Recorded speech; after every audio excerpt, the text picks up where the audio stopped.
Welcome to The Message, a new weekly Hamilton Spectator podcast. I'm Jon Wells, and I'm joined by Aisha Nasser, who will be producing The Message, and who is a website contributor on thespect.com. Good to have you with me today and every week, Aisha. It's good to be here. Thanks, Jon. We are here in the Specs podcast studio at a fancy new round table brought in just for the podcast. Or perhaps the table is gently used, Aisha? I'm not sure. It doesn't teeter anyways and rock like the last one that we first tried out, so I'm impressed. I have written for The Spectator for a number of years, and I've written some true crime books, and on that note, I believe, I haven't checked the show recently, but as it happens, I think my 15 minutes of fame on Netflix continues these days, which is the only thing that impresses my kids. I appear on the Very Bad Men series, which is not autobiographical. The Very Bad Men, an episode called Death and Dismemberment, which is a nice Netflix-esque subtle title. And dismemberment is not our topic, at least not for today's podcast. But we are excited to bring you The Message, which will each week explore stories and issues and people. The focus is, of course, local, as with all things with The Spectator. But to my thinking, everything is local. Trump is local because everyone has an opinion on him. So I imagine we'll do a Trump podcast at some point. And when the new Avengers movie comes out in the spring, we'll talk about that. Aisha, I have no idea where you stand on superheroes. Do you go out and blow money on every one of these films like I do when they come out? Well, my husband does, but not me, no. That's not you're not wearing the Captain America shirt to the theater like I do. But that's a topic for another day, perhaps. I should mention at this point that if anyone out there would like to offer a comment about a story we discuss on the podcast, and if you're okay with me saying your name on the air, please email me and I'll try to read a few comments or questions about a show, kind of like a listener mailbag feature. And you can email me at jwells@thespect.com. Some of the podcasts will be lighthearted, but this is not one of them.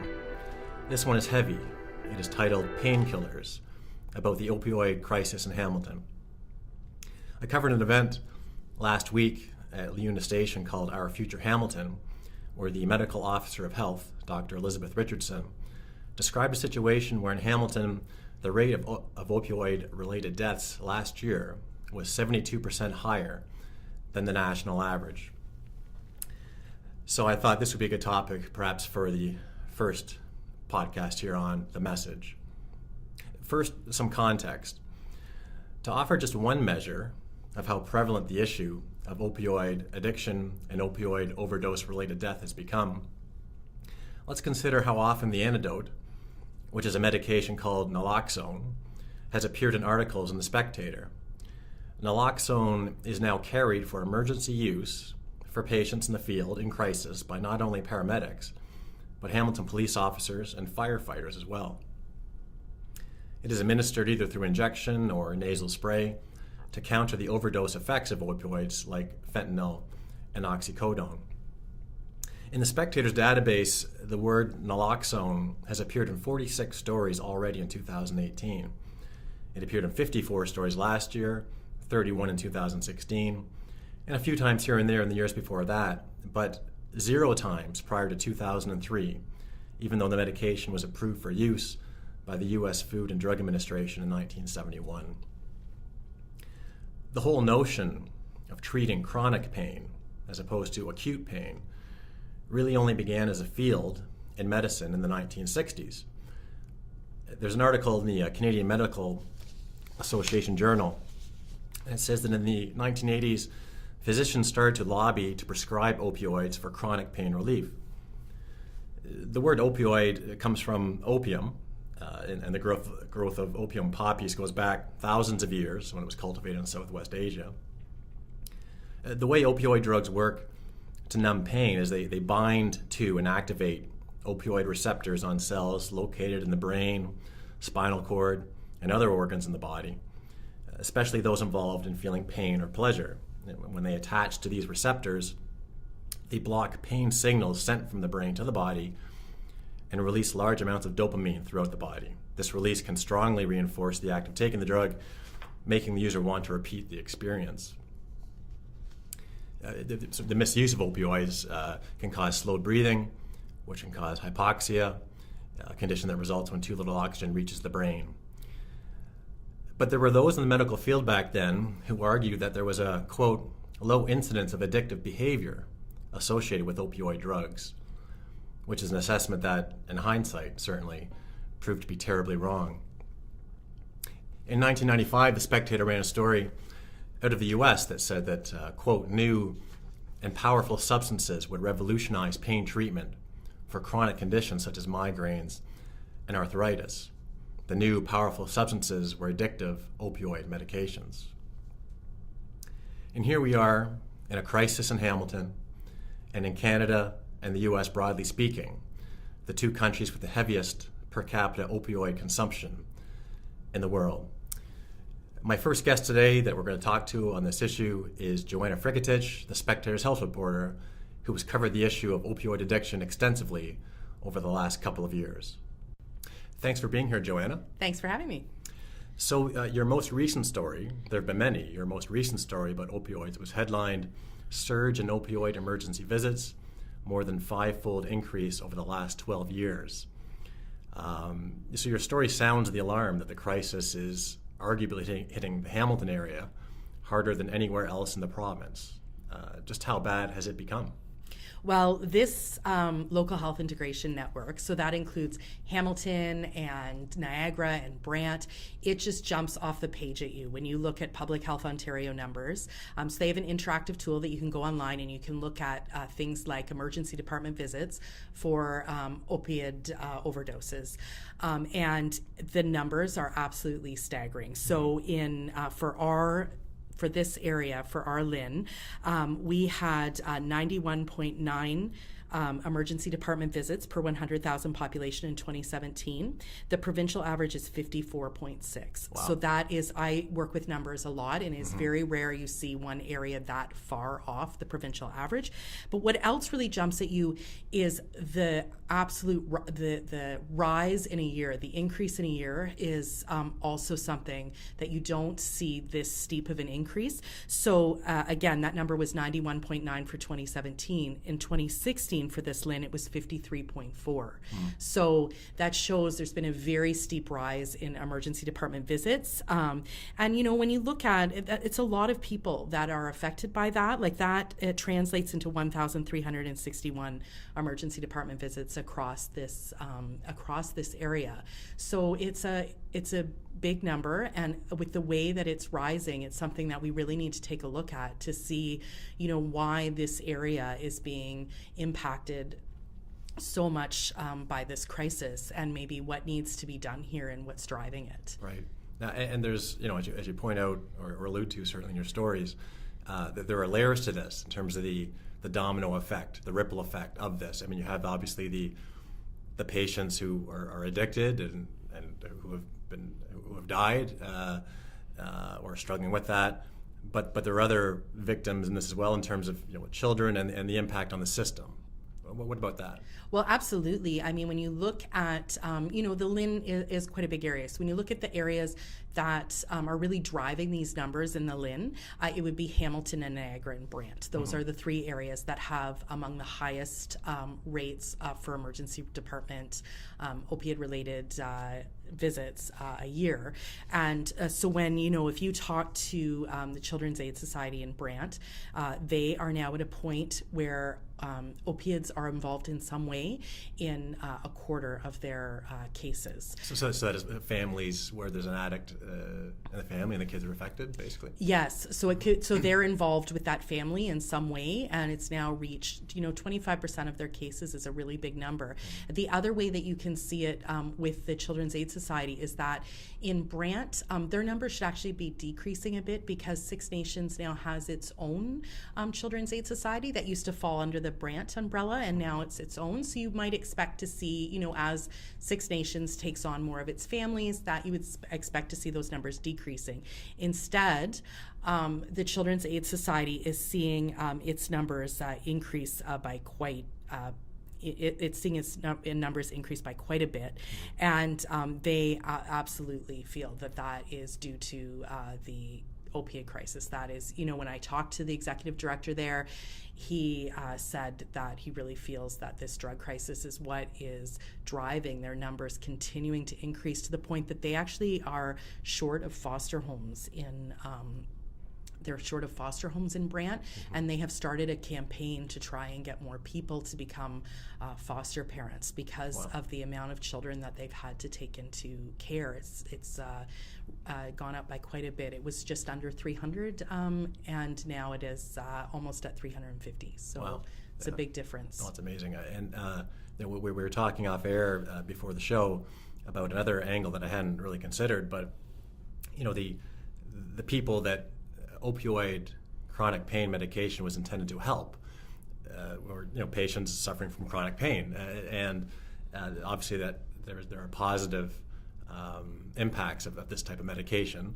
But you were talking about how sort of the other I use the word victims, but the other people who are being adversely affected by this crisis are those who legitimately need this type of medication, and what's happening with them and their treatment plans. It's really heartbreaking, actually, because chronic pain is so difficult to live with, and to find something that works, that allows you to lead a normal life, that is huge for somebody who has chronic pain, because it can be very hard to find effective treatments and to have them work. This can be so debilitating to live with chronic pain.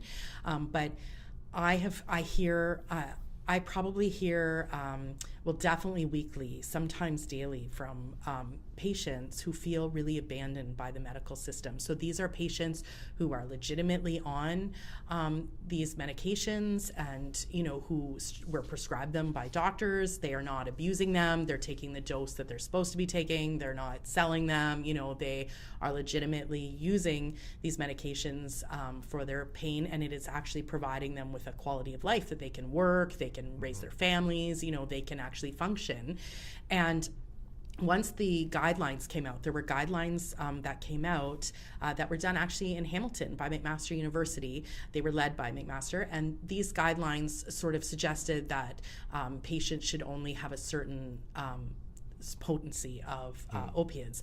And so what happened was a lot of patients, or at least these patients, claim their doctors either refused to give them opiates anymore, or else they lowered their dose very rapidly. And I've talked many times with the people who created these guidelines, and they've made it clear that was not the intention of the guidelines, that it is very important that you wean patients properly down to different levels, that you help them, that you make sure that there's adequate other pain relief, that you can't just say, well, we have this problem, so you can't take opiates anymore, you're done. Yeah. Or, we're going to lower your dose by massive amounts, because that is what these guidelines say. That is not what these guidelines intended, but it's unfortunately one of the things that has happened, and it has been a really tough path for legitimate opiate users. And I wrote a story about it a year ago, and I probably could write, I hear from so many of them, I could probably write their stories once a week. There's so many of them that call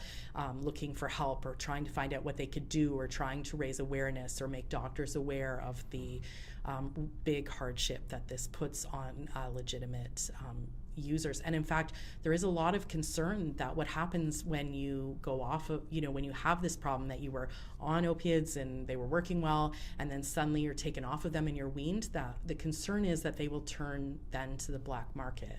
And when they turn to the black market, that's where you can really find yourself, in some very unsafe, you find yourself in some very unsafe circumstances, because you don't necessarily know the strength, you don't necessarily know what is in those drugs that you're getting, and that's when you can just contribute to this crisis. Right.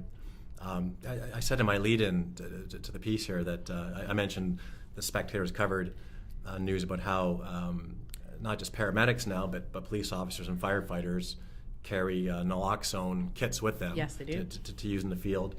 And my understanding is you don't need a prescription anymore to get naloxone in pharmacies. Yes. Yeah. So that the access to the antidote, the cure essentially, or the short-term cure, is more readily available.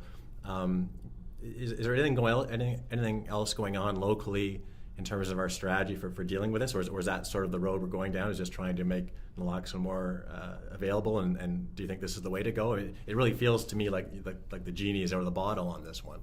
Well, with naloxone, the city has really gone out of its way to try and get as many of these kits out as possible. You can see the numbers are increasing. They keep those numbers on their website if anyone wants to see them.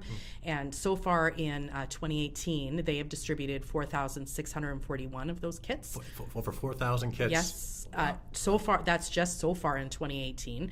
Wow. And they report that at least 449 people have been saved by those kits that they've put out. But when you look at that, so we're over 4,600 now. That compares to just over 1,700 kits in 2017 and 462 kits in 2016. So that is a pretty big increase every year. You can see how they're trying to give a wider distribution. And when I was talking to the executive director of the CAS in Brant, he was saying that they are now they're working with their public health department and certain authorities to try and have their staff give out the kits, because they deal with at-risk families, and they feel that there would be a benefit to their staff giving out these risks. So it's sort of an expanding number of people who are giving out these kits. That is a really big part of the strategy, and there is some suggestion that the numbers have stabilized a bit since June, and might even be going down. This is the number of emergency room visits and the death rate and the emergency room visit rate. There is some suggestion it's stabilizing and maybe even going down. Now, it's a bit too early to know whether that is a real trend or what is driving that, but there is some thought that it could be the wide distribution of the naloxone kits. That is, we're finally starting to see that difference in the numbers. Of course, the other strategy is the injection site. We have a temporary site here in Hamilton that actually its funding runs out November 30th. They are in the process, my understanding is they are in the process of trying to have that extended beyond November 30th while we look to get at the city a permanent consumption and treatment site. The province has put in place a bit of a different model where it would be both consumption, so you can do the drugs there, but also there's treatment services there, sort of combining the two, which is actually quite favored by people who work in this area. But the big problem is that the province capped it at 21, and 21 is a pretty small number, and Hamilton originally had 3 groups that were putting in applications for these sites. My understanding is they've now come together to put in 1 application because it's widely thought when it's capped at 21, we won't have a chance at getting 3. And I know the people that I talked to in my story, the big concern is that when you have a cap of 21 sites, that it might not necessarily go to the places that need it most. There's a lot of questions about Brant and Niagara. They have even higher numbers than Hamilton. And, there's a chance they will not get a consumption and treatment site under a 21 cap. Mm-hmm. So those are sort of the... It's amazing we've come to that point, which kind of leads me to the other thing I wanted to ask you was, I was struck by a quote you used in a recent story from Dr. Jon Fernandez, a forensic pathologist in Hamilton. He was talking about the increase in fentanyl deaths in the area.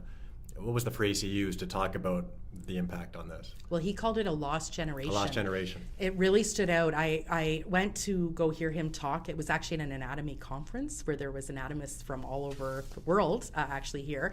And I wasn't expecting, I guess I should have expected, but I wasn't expecting opiates to be part of his keynote address, but they were. He talked about the surge that they're seeing and the issues that's causing for forensic pathology.